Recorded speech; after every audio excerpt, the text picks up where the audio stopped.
नमस्कार दोस्तों, मेरा नाम है डॉक्टर क्रिस त्यागी। और अब हम जिस टॉपिक को लेकर बात करने जा रहे हैं वो है मणिपुर को लेकर। देखिए, मणिपुर जो है वो भारत में नॉर्थ ईस्ट का एरिया है, नॉर्थ ईस्ट का राज्य है। और पिछले कुछ महीनों में वहाँ काफ़ी हिंसा हुई। वहाँ पर दरअसल में कुकी और मैकी, ये ग्रुप्स हैं, इनके बीच में झगड़ा हुआ। और इन ग्रुप्स का जो काम है वो है हफ्ता वसूली, यानी कि जो मणिपुर के क्षेत्र हैं जहाँ से ट्रेडिंग होती है, एक्सपोर्ट होता है सामान, तो ये लोग टोल वसूल करते हैं। और एक ग्रुप है वहाँ पे जो सक्रिय है वो है नागा ग्रुप। तो ये लोग क्या करते हैं कि ये हफ्ता वसूली का काम करते हैं। तो अब इनको लेकर जो झगड़ा हुआ, वहाँ पे काफ़ी हिंसा भड़की। तो 15 फरवरी को इस साल वहाँ पर राष्ट्रपति शासन लागू कर दिया गया, सीएम का शासन हटा के।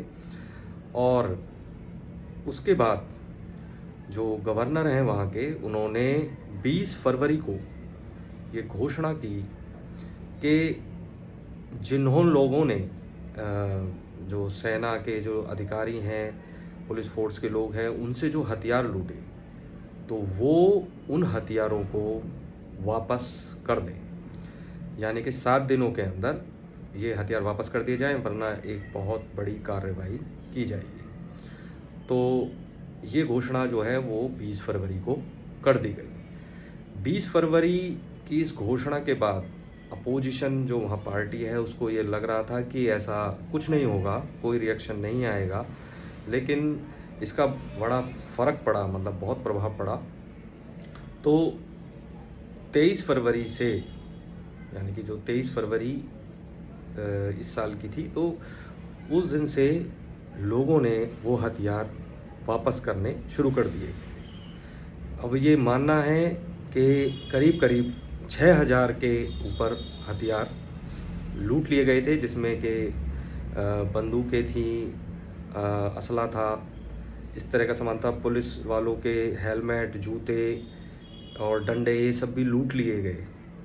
तो बड़ी दुखद घटना थी, जिससे सुरक्षा फैली, पब्लिक में भी असंतोष था, डर का माहौल था।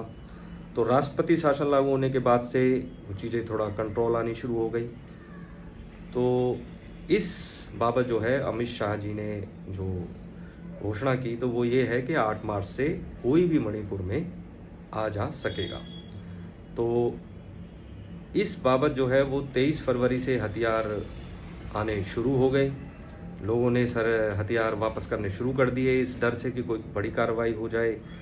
तो इसके बाद जो 28 फरवरी है, तो उसमें फिर से घोषणा की गई कि अभी 1 हफ़्ता और इसको एक्सटेंड कर दिया जाए, यानी कि 1 हफ़्ते की मोहलत और दे दी गई। तो 7 फरवरी तक की मोहलत दे दी गई, 7 मार्च तक की मोहलत दे दी गई कि भाई 1 हफ़्ता और आपको दिया जाता है कि जो भी आपने सेना के लोगों से लूटा है, जो सामान लूटा है, उसको आप सरेंडर कर दीजिए।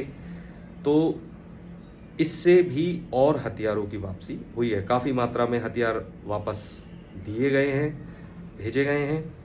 और ये सब 8 मार्च के बाद से अगर कोई भी इस तरह की इस तरह की चीज़ों में इन्वॉल्वमेंट पाया गया कि जो हफ्ता वसूली करे लोगों से, तो कोई भी ग्रुप हो, तो उसके खिलाफ सख्त कार्रवाई की जाएगी। तो इसका बड़ा फ़ायदा हुआ है।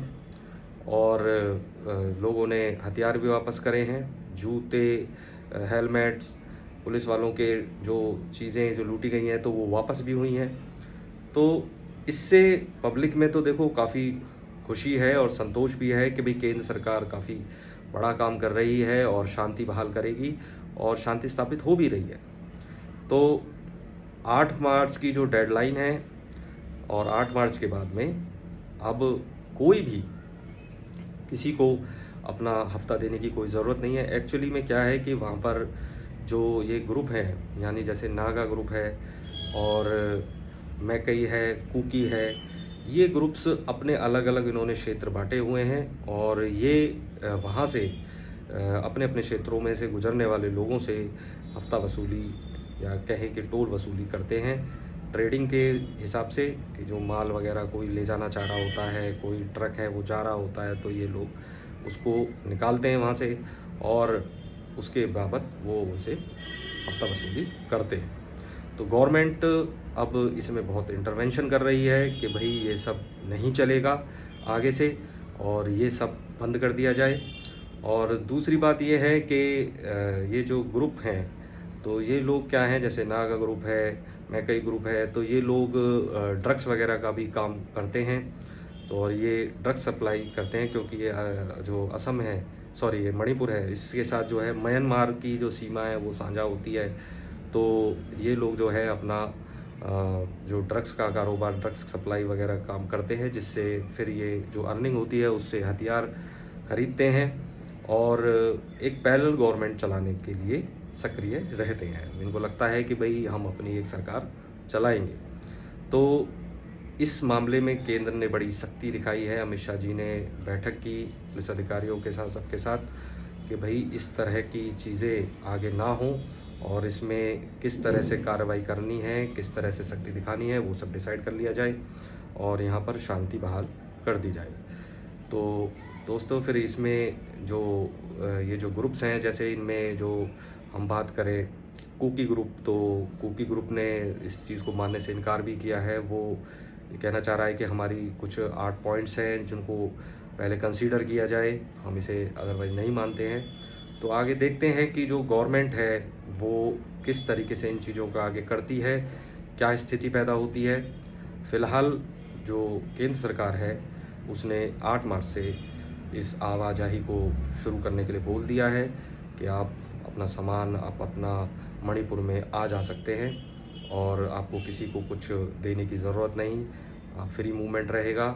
वहाँ पर जैसे जगह जो क्षेत्र हैं जहाँ से एंट्री होती है, तो वहाँ पर फेंसिंग वगैरह, पूरी पुलिस प्रोटेक्शन, इसको बहाल किया जा रहा है जिससे कि कोई परेशानी खड़ी ना हो।